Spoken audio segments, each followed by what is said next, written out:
ടീമിൽ നാളെ കൂട്ടയടി നടക്കാൻ പോവുകയാണ്. നാളത്തെ പ്രൊമോയ്ക്കകത്ത് അതാണ് വരാൻ പോകുന്നത്.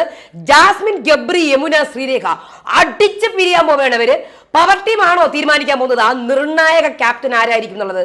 അതെ, ജാസ്മിനും ഗബ്രിയും കഷ്ടപ്പെട്ടാണ് ഒന്നിച്ച് കളിച്ച് നേടിയെടുത്തത്. അത് അവരുടെ കയ്യിൽ നിന്ന് പോകുമോ? ഇവര് വിചാരിക്കുന്ന ആള് ക്യാപ്റ്റൻ ആകുമോ? അതോ ജാസ്മിനും ഗബ്രിയും ക്യാപ്റ്റൻ ആവൂല, ശ്രീരേഖയും ക്യാപ്റ്റൻ ആവൂലേ? ആരായിരിക്കും അടുത്ത ആഴ്ചയിലെ ക്യാപ്റ്റൻ? എല്ലാവർക്കും നമസ്കാരം, ഞാൻ നിങ്ങളുടെ സ്വന്തം രേവതി. വീഡിയോ ആദ്യമായിട്ട് കാണാൻ ചാനൽ സബ്സ്ക്രൈബ് ചെയ്യണം, ലൈക്ക് ചെയ്യണം, കമന്റ് ചെയ്യണം. അപ്പോൾ ഈ ടണൽ ടീം ഈ ആഴ്ച ജാസ്മിനും ഗബ്രി, ടണൽ ടീം എന്ന് പറഞ്ഞാൽ ജാസ്മിൻ, ഗബ്രി, യമുന, ശ്രീരേഖ. അതിനകത്ത് ആദ്യത്തെ ഇവര് ഈ ക്യാപ്റ്റൻസി ടാസ്ക് പോലത്തെ ഒരു ക്യാപ്റ്റൻ ടാസ്ക് പോലെ നടത്തിയായിരുന്നല്ലോ. ആദ്യം അലക്ക് കമ്പനി, നടുക്കത്തെ ഒരു ടാസ്ക്, പിന്നെ വേറെ ടാസ്ക്, ഇങ്ങനെ 3 ടാസ്കുകളാണ് നടത്തിയത്. അതിൽ ആദ്യത്തെ അലക്ക് കമ്പനി ടാസ്കിൽ യമുന നല്ല രീതിയിൽ തന്നെ ഇവരുടെ കൂടെ നിന്ന് പെർഫോം ചെയ്തു. പക്ഷേ രണ്ടാമത്തെ ടാസ്ക് വിട്ട് യമുന പിന്നെയും അങ്ങ് മാറാൻ തുടങ്ങി ഇവരുടെ അടുത്ത് നിന്ന്. അതായത് ടണൽ ടീമിൻ്റെ അകത്ത് തന്നെ കല്ലുകടിയും ബഹളവുമായി. യമുനയും ശ്രീരേഖ ഒരു തരത്തിലും ഒത്തുപോകില്ല. യമുനയ്ക്ക് എങ്ങനെയെങ്കിലും ആ ഗ്രൂപ്പ് മാറണം, ആ ടീം മാറണമെന്നുണ്ട്. മാറി ഡെന്നിലേക്ക് പറയുന്നുണ്ട്. യമുന കൂടുതലും മത്സ്യബന്ധന അടുത്താണ് പോയിരിക്കുന്നത്.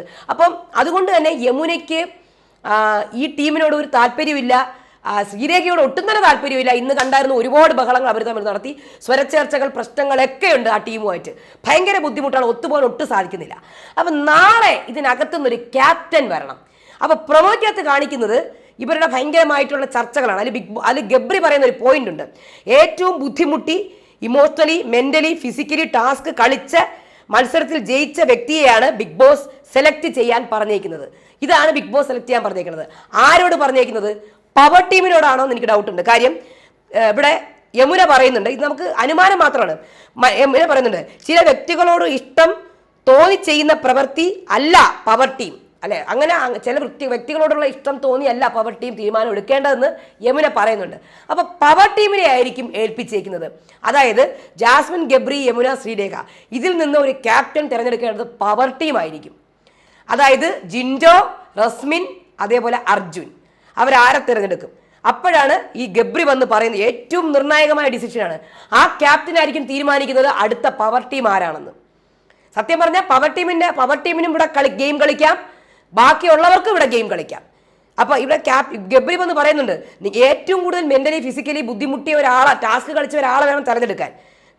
അപ്പം യമുന പറയുന്നുണ്ട്, യമുന ചേച്ചിയോട് പുച്ഛം മാത്രമേ ഉള്ളൂ എന്നാണ് ഗബ്രി പറയുന്നത്. അപ്പൊ യമുന എന്തോ എതിർപ്പ് കാണിക്കുന്നു. എനിക്കൊന്ന് ശ്രീരേഖ ക്യാപ്റ്റൻ ആക്കാൻ വേണ്ടി നോക്കുന്നുണ്ടെന്ന് എനിക്ക് ഡൗട്ടുണ്ട്, എനിക്കറിയില്ല.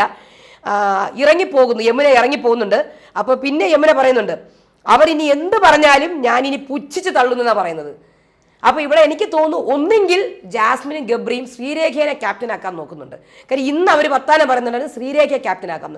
ഞാൻ പറയണത് അത് എനിക്ക് തോന്നുന്നത് ജാസ്മിനും ഗബ്രിയും കഷ്ടപ്പെട്ടത് കൊണ്ട് ഇവർ രണ്ടുപേരും ഒരാൾ എടുക്കണം എന്നാണ് കാര്യം.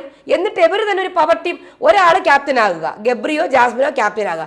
എന്നിട്ട് ബാക്കിയുള്ളവരെ വെച്ചിട്ട് പവർ ടീം, വേറെ നല്ല സ്ട്രോങ് ആയിട്ടുള്ള പ്ലെയേഴ്സിനെ വെച്ചൊരു പവർ ടീമും കൂടെ ഉണ്ടാക്കുക. ശ്രീരേഖയ്ക്ക് കൊടുത്തു കഴിഞ്ഞാൽ ശ്രീരേഖ അത് മാറ്റി പറഞ്ഞ് എന്ത് ചെയ്യും എനിക്കറിയില്ല. പക്ഷെ ശ്രീരേഖയായിട്ടുള്ള അലയൻസ് ഇവർ വെച്ചിട്ടുണ്ട്. അതുകൊണ്ടാണോ യമുന എതിർപ്പ് കാണിക്കുന്നത് എനിക്കറിയില്ല. ചാൻസുകളുണ്ട്, നിങ്ങൾക്ക് പറയാം താഴെ കമന്റിൽ. അപ്പോഴാണ് യമുന പറയുന്നത് പുച്ഛിച്ച് തള്ളയാണ്. പിന്നെ ചില വ്യക്തികളോടുള്ള ഇഷ്ടം കൊണ്ട് മാത്രം പവർ ടീം ഒരിക്കലും തീരുമാനം എടുക്കരുതെന്നും യമുന പറയുന്നുണ്ട്. ശ്രീരേഖ പറയുന്നുണ്ട്, എൻ്റെ സ്പേസ് ചേച്ചി, എൻ്റെ സ്പേസിൽ കയറി കളിക്കരുത്, എൻ്റെ സ്പേസിൽ കയറി കളിക്കരുത്. അവസാനം ഫിനിഷ് ഇറ്റ് ഓഫ് എന്ന് ജാൻമണി പറയുന്നുണ്ട്. ഭയങ്കരമായ ബഹളം നടക്കാൻ പോകുന്നുണ്ട്. ഈ ക്യാപ്റ്റൻ അതിനിർണായകമാണ്. ജബ്രി മണ്ടത്തരം കാണിക്കുകയാണോ അതോ കംപ്ലീറ്റ് പ്ലാൻ ജബ്രിയുടെ വിജയിക്കുമോ? അതായത് ശ്രീരേഖ ക്യാപ്റ്റനാക്കി ഒരു പവർ ടീം ഉണ്ടാക്കാൻ. ഗബ്രിക്കും പവർ ടീമിൽ കയറാനാണ് താല്പര്യം, ജാസ്മിനും പവർ ടീമിൽ കയറാനാണ് താല്പര്യം. അപ്പോൾ ഒരു ക്യാപ്റ്റനെ അവിടെ ശ്രീരേഖയായിട്ട് വെച്ചിട്ട് ഈ പവർ ടീമിൻ്റെ കൂടെ 2 പേരെയും കൂടെ എക്സ്ട്രാ കയറ്റാനാണോ താല്പര്യം? ഇത് വിജയിക്കുമോ? ഇതെല്ലാം ഈ ഒരു പ്ലാനിങ്, പ്ലോട്ടിങ് എല്ലാം ബിഗ് ബോസ് താറുമാറാക്കുമോ അടുത്ത ആഴ്ച? എനിക്ക് താറുമാറാക്കാനുള്ള ചാൻസ് ആണ് കാണുന്നത്. കാര്യം എന്ന് പറഞ്ഞാൽ അടുത്ത ആഴ്ച ഭീകരമായ ട്വിസ്റ്റ് വരുന്നുണ്ട്. അതൊക്കെ പറയാം, വെയിറ്റ് ആൻഡ് സീ. ഓക്കെ, അപ്പോൾ എല്ലാം വെയിറ്റ് ആൻഡ് സീ. അപ്പോൾ എന്തായാലും അടുത്ത റിവ്യൂ ആയിട്ട് വരാം. അതുവരേക്കും ബൈ.